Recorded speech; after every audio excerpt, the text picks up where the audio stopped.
बिस्मिल्लाहिर्रहमानिर्रहीम। अस्सलामु अलैकुम वरहमतुल्लाहि वबरकातुहू। अल्लाहुम्मा सल्लि अला मुहम्मद व आलि मुहम्मद। ये मैं आज आपको अरबी गोश्त बनाने का तरीका बता रहा हूँ, हल्के से शोरबे वाला, ज़्यादा शोरबा नहीं।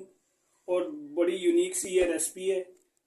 मेरी रेसिपी को शुरू से आखिर तक देखना, बहुत ज़बरदस्त ये रेसिपी बनेगी और बहुत मज़ेदार खाना बनेगा। ये मैं सबसे पहले आपको अरबियाँ दिखा रहा हूँ, क्योंकि सबसे मेन चीज़ होती है अरबियाँ।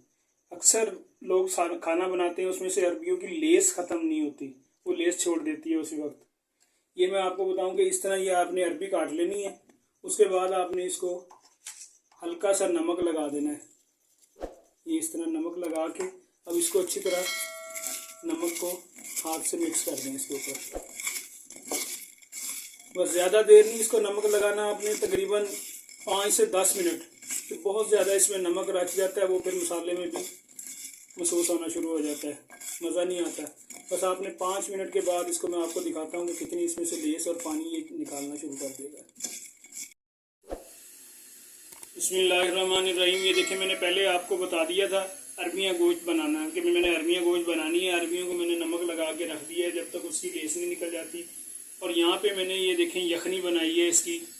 इस तरह आपने यखनी तैयार करनी है इसकी, जिसमें 1 प्याज डालना है। ये देखें, यहाँ पे मैंने 1 किलो गोश्त लिया था बीफ, उसमें मैंने तकरीबन 2 से 3 अदद प्याज डाले, हल्का सा नमक डाल के ये मैंने यखनी बना ली है। ठीक, हड्डी वाला मैंने गोश्त लिया था जिसमें थोड़ा सा बोनलेस था, बाकी हड्डी वाला था। और ये बॉयल करके मैंने इसको अपने पास रख लिया। और इसमें ये तकरीबन ये 4 से 5 अदद जो है ना, ये हरी मिर्चें साबुत लेनी है आपने। ये 2 से 3 टमाटरों का मैंने इसमें ये ग्राइंड करके रख लिए हैं। उसके बाद 1 इंच का अदरक का पीस है और 2 से 3 अदद जो है ना पोथियाँ लहसुन की थी, जिसका मैंने पेस्ट बना के रख लिया।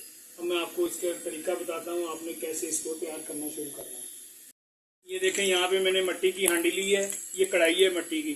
ठीक है, इसको मैंने आग पे पहले ही रख दिया था, क्योंकि इसको 10 मिनट लगते हैं गर्म होने के लिए। इसमें ये देखें हमारा घी गर्म हो गया इसमें अच्छे तरीके से। अब आपने सबसे पहले इसमें जो है ना, जो अहम चीज़ है वो है लहसुन, क्योंकि हमने गोश्त में लहसुन नहीं डाला, वो इसमें डाल के इसको भूनना है अच्छी तरह घी में। तो देखिए, इसको अब अच्छी तरीके से भुने घी को। मैंने 1 कप घी डाला था इसमें, 1 कप घी में मैं इसको अच्छे तरीके से भून रहा हूँ। ये साथ ही आपने ये जो टमाटरों का पेस्ट डाला है वो भी इसमें आप शामिल कर दें। अब इसको अच्छे तरीके से भूनें, इसका पानी खुश्क होने तक इसको अच्छे तरीके से भून कर रखें। तो मैं आपको बताऊं कि प्याज मैंने इसमें क्यों, आप ये सोच रहे होंगे कि प्याज इसमें नहीं डाला। और ये प्याज इसलिए नहीं डाला क्योंकि वो पहले ही मैंने गोश्त में डाल दिया था, वो गोश्त में अच्छे तरीके से वो गल गया बेहतरीन। और उसमें उसकी जो प्याज से गोश्त की खुशबू होती है और प्याज की एक दूसरे की खुशबू ख़त्म हो जाती है, उससे स्मेल ख़त्म हो जाती है और उसमें से गोश्त की खुशबू आनी शुरू हो जाती है। ये मसाला मैंने भूनना शुरू हो गया मेरा।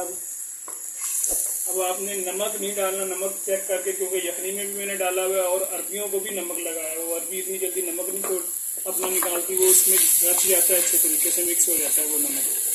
अब उसको अच्छे तरीके से भूनें। अब आपने इसमें आधा चम्मच हल्दी का डाल देना है और मिर्च मैंने 1 चम्मच डाला, आप जितनी खाते हैं वो उतनी मिर्च डाल दें। अब इसको मसाले को अच्छे तरीके से दाना बनने तक भूनना है आपने, जब तक इसका दाना नहीं तैयार हो जाता।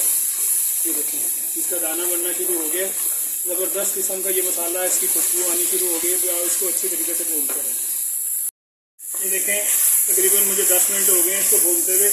मसाला बिल्कुल बेहतरीन तैयार हो गया। कि मैं फिर आपको बता दूं कि इसमें मैंने सिर्फ लहसुन अदरक का पेस्ट डाला था 1 चम्मच, और उसके बाद 2 से 3 अदद टमाटर का पेस्ट डाला था, और इसमें हल्दी और मिर्चें डाली हैं। नमक नहीं मैंने बिल्कुल भी डाला इसमें, नमक चेक करके बाद में डाल लेंगे। अब ये जो मैंने यखनी वाला गोश्त बनाया था वो इसमें आपने शामिल कर देना है। इसको अच्छे तरीके से आप बुनाई करें, इसका जब तक पानी खुश्क नहीं हो जाता। अब आपने इसको बुनाई करना है। इसी में आपने, वो मैं अरबियाँ बताता हूँ आपको, धोने का तरीका वो मैं दिखाता हूँ। वो अरबियाँ भी साथ ही इसमें डाल देनी है, साथ में गोश्त भी बुनाई होता रहेगा और अरबियाँ भी बुनाई होते जाएंगे, वो भी गल जाएंगे। मैं आपको दिखाता हूँ। ये देखें, अरबियों को मैंने नमक लगाया था, इसको 10 मिनट गुजर चुके हैं। ये देखें, इसमें से कितनी लेस निकली है, ये पानी इसने छोड़ दिया सारा। अब ये जब पकेगी तो इसमें लेस ज़रा भी नहीं होगी, ये देखें। अब आपने इसको अच्छे तरीके से 2-3 पानी में धो लेना है और ज़ुबान लगा के चेक कर लेना, क्योंकि इसमें नमक ना हो। नमक ज़्यादा होगा फिर वो सालन ख़राब होना शुरू हो जाएगा। ये देखें, इसको मैंने तकरीबन 4-5 पानी में अच्छे तरीके से धो लिए। अब इसमें लेस ज़रा भी नहीं है, ये देखिए ज़रा भी लेस नहीं है इसमें। और नमक भी इसका हल्का हो गया, जो इसमें होता है हल्का सा नमक, क्योंकि ये बहुत जल्दी जज्ब कर लेती है अरबी अपने नमक जो है ना। अब ये इसकी ये आपने साथ ही उसमें डाल देना है गोश्त में। जैसे जैसे ये गोश्त की बुनाई होगी और इसकी भी ये साथ में गलती रहेगी और मसाले वाली अरबियाँ गोश्त बहुत ज़बरदस्त किस्म का तैयार होना शुरू हो जाएगा। ये देखिए, मैं गोश्त यहाँ पे बुनाई कर रहा था, मैंने आपको बताया था कि ये यखनी वाला गोश्त मैंने इसमें डाल दिया। देखिए कलर भी इसका ज़बरदस्त किस्म का आ गया है और ये साथ में इसमें ये देखिए तरी आनी शुरू हो गई है इसके ऊपर, जिसको रोगन भी कहते हैं। ये मैं इसमें अरबी मैंने शामिल कर दी है। अब इसमें ये तकरीबन आपने इसमें 10 से 15 मिनट तेज़ आंच पे इसको अरबियों को भूनना है। इसके अंदर पानी खुश्क हो जाएगा, गोश्त भी गलना, गोश्त तो वैसे भी गला हुआ था, ये अरबियाँ भी गलनी शुरू हो जाएंगी और खाना भी तैयार हो जाएगा। ये देखें, हमारा खाना बिल्कुल तैयार हो गया। बेहतरीन मसाले वाली ये अरबियाँ गोश्त हमारी तैयार है। शोरबा नहीं है, अगर आप शोरबा करना चाहते हैं तो इसका शोरबा भी बन सकता है। इसमें थोड़ा सा पानी डाल लें, ये शोरबे वाली तैयार हो जाएगी। ये मैं अब आपको डिश आउट करके दिखाता हूँ। ये देखें, बहुत ज़ायकेदार और बहुत अच्छी ज़्यादा खुशबू आ रही है इसमें। बहुत ज़बरदस्त किस्म का ये हमारा खाना तैयार हुआ है। घर में तैयार करें। अगर आपको पसंद आए तो मुझे ज़रूर कमेंट्स करके बताएं कि कैसा खाना लगा। मेहमानों को दें, मेहमान खुश हों तो वो भी बताएं मुझे।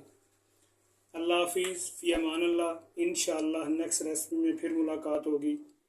मेरे चैनल को सब्सक्राइब करें, लाइक करें।